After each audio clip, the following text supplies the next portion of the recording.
The sound of ripping paper cracked through the bank like a whip. James Morrison, premium branch manager, proud of his Italian tie and louder ego, had just torn a $45,000 Harvard tuition check in half. The pieces floated into the trash like confetti at the world's worst celebration. "Girl, do you think I was born yesterday?" he barked. "A kid like you walking in with a check like that? Don't insult me." 16-year-old Destiny Williams didn't flinch.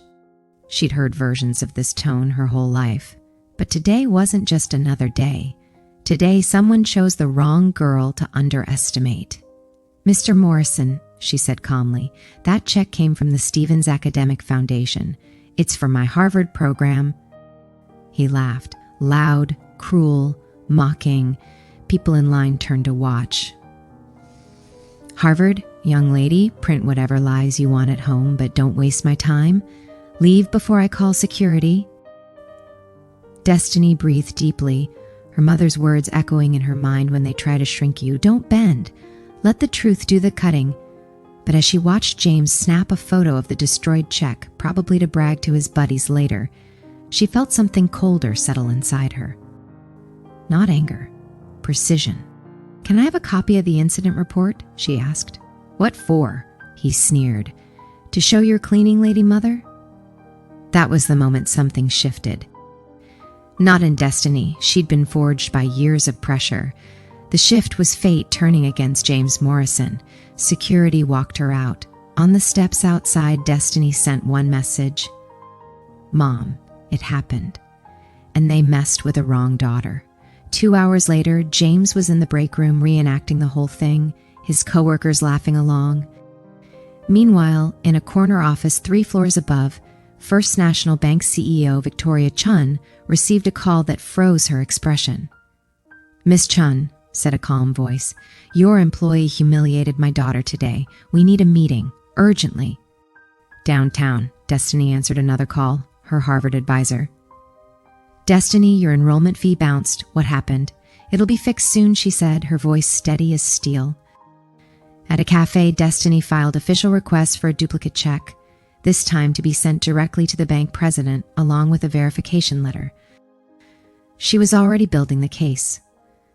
That evening, Destiny walked into her quiet suburban home, the one with a manicured lawn, 3 cars in the garage, and a mother reviewing corporate documents worth millions. "Interesting day," Destiny said. Her mother finally looked up. "Regina Williams, CEO, founder, self-made, worth $340 million, and right now, livid. Some lessons," she said coolly, "are learned only through consequences." That night, mother and daughter built a war plan, emails, documentation, surveillance timestamps, legal strategy. While James slept peacefully dreaming of promotions, Destiny and Regina sharpened every blade he had handed them. Morning came. James strutted into the bank with the confidence of a man who believed he had done the world a favor. He had no idea a civil rights attorney had already taken notes on him. No idea his Instagram post bragging about catching fraudsters was about to become evidence. No idea that the CEO of his bank was preparing the top floor for a meeting that would end his career. At 3 p.m., James walked into Victoria Chun's office, smiling, until he saw who was waiting: Destiny, Regina, and a lawyer. His blood turned to ice. "Mr. Morrison," Victoria said sharply. "Explain yesterday," he stammered. I followed protocol. The check looked suspicious." Destiny cut in. "The check was for my Harvard pre-med tuition. I'm the youngest student in the program's history." Victoria slid documents across the table. Official verification. A letter from Harvard asking why their scholar was humiliated. Then the screen lit up. Security footage of James ripping the check, mocking Destiny, and belittling her mother. Audio included.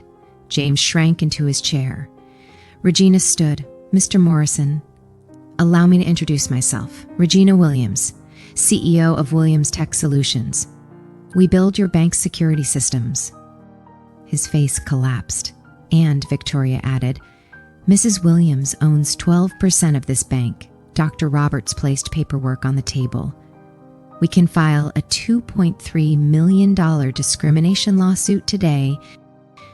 James nearly fainted. But, Regina said, I prefer something more educational. Her terms were simple and devastating. 1.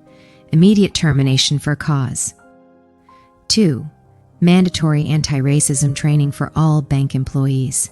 3. A $500,000 scholarship fund for Black students. James had no options left. He signed. Destiny approached him softly. Respect isn't based on appearance. It's basic humanity. 20 minutes later, James walked out carrying a cardboard box, the same man who had once torn a teenager's dreams without hesitation. Months passed. Destiny arrived at Harvard, one of the brightest students on campus. Her research on racial disparities reshaped hospital policies nationwide. James, meanwhile, scanned groceries at a supermarket, arthritis in his hands, a ruined record he could never escape, and a life shaped entirely by one act of arrogance. Destiny didn't need revenge.